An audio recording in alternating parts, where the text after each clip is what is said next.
everybody, and welcome back to another video in our two cars tutorial series. Now, before I get into the topic, I just want to say that I haven't really been getting a whole lot of feedback from you guys in terms of likes or comments or anything like that. So I'm not really sure if you guys are interested in this or if I'm doing something right or wrong and so on and so forth. Obviously, I'm trying with this tutorial series, as I said earlier, I'm trying to be a little bit more professional and a little bit more thorough in terms of, reducing the length of my videos, not, making sure that they're not like huge 25-minute videos and things like that. So yeah, just let me know if I'm doing things alright and if there's anything that needs to be changed and so on and so forth, because these comments and these likes, they really do help a lot. They help in keeping me motivated, as well as they ensure that I'm moving in the right direction. So with that out of the way, I'm going to quickly switch on to Unity. Now let me go ahead and quickly move it back here.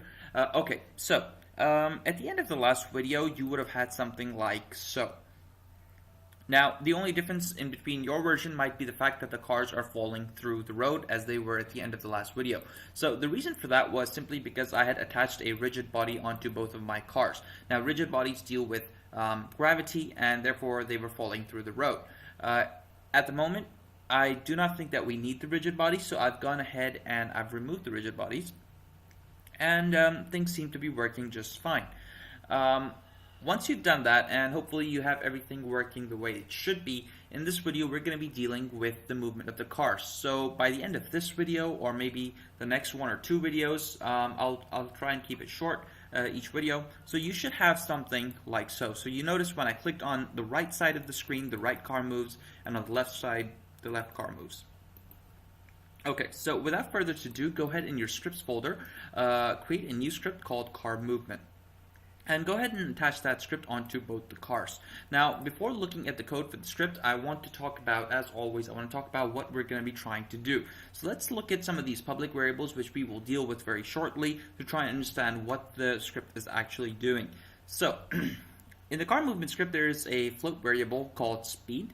Now, this speed is not the speed with which the car is moving forward, because as we talked about before, the cars are actually staying stationary, and it's the road that's moving backwards. So this speed is simply the speed with which the car is transitioning between the lanes. So left to right, right to left, that's the speed, okay? This number 50, it just seemed right, okay? So it might be a different number for you. You might want the transition to be faster, slower, etc. Then we have a Boolean variable called car left. So notice this is checked in the left car and it is unchecked in the right car. Now the reason for this Boolean variable is simply because we've got a single car movement script for both the cars. So we need to know within the script which car we're dealing with. Now in hindsight, I do feel maybe, I don't know, but I do feel that I could have written two different scripts, right? Like car left movement and car right movement. But at the time I just felt like let's go with, let's not copy paste and then just change a few variables here and there. It just felt better to use one script for both the cars and then have a Boolean variable which takes care of some of the different logic. For example, which direction the cars are moving and so on and so forth. So it does get a little tedious, it does get a little bit complicated, but hopefully not too bad, and it definitely works just fine. So we'll stick with this approach for now. So we have a Boolean variable which tells our code, our script, which car we're dealing with. I want to emphasize that there are two instances of this car movement script, and one is attached on the left car and one is on the right car, and they work independently of each other, obviously. Okay, so the other two variables, the float variables, are min_z and the max_z. So this is pretty much, if I switch over to the scene view and if I start moving my car here, like so, then you notice over here, it's the Z axis that is changing. So we realize that if I want to change lanes, I'm going to have to alter the Z value. Okay, so the min_z and the max_z is pretty much that value. That is the bounds in between which I want the car to be moving. So notice currently it's set at min_z value -3, and if I remove this and if I change that to -1, then it moves to the right lane. And those are kind of like my bounds. Now of course the bounds would be different for both the cars. So I've come up with these bounds 1 and 3 coincidentally for my right car. And that's how pretty much we will be doing that. Now these numbers, if you're wondering where I came up with these numbers, look.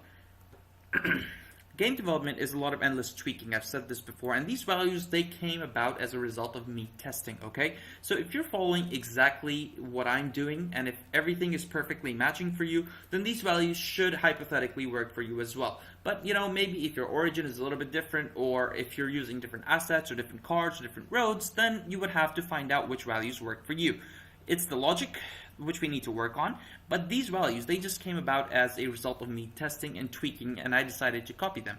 Now, if I did the same tweaking and testing in front of you on camera, it would make the videos too long and it would bore you out of your mind, so therefore I'm not doing that. So that's how I came up with these numbers. They are not some magical numbers, and you know, I felt that way when I was learning, and you know, the person who was teaching suddenly gave me some numbers, and then those numbers didn't match up for me, and I was like, wait, what? Where did you get that number? So basically that's what that is.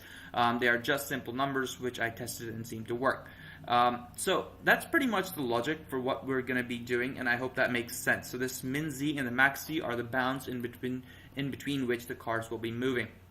Now I'm going to cut this video here, and starting next video we will be looking at the actual code. Okay, so thank you so much, and once again guys, if this is helpful, if you guys want to see more of this, or if you guys have some comments or criticism, feel free to let me know, and thank you so much, and I'll see you in the next video.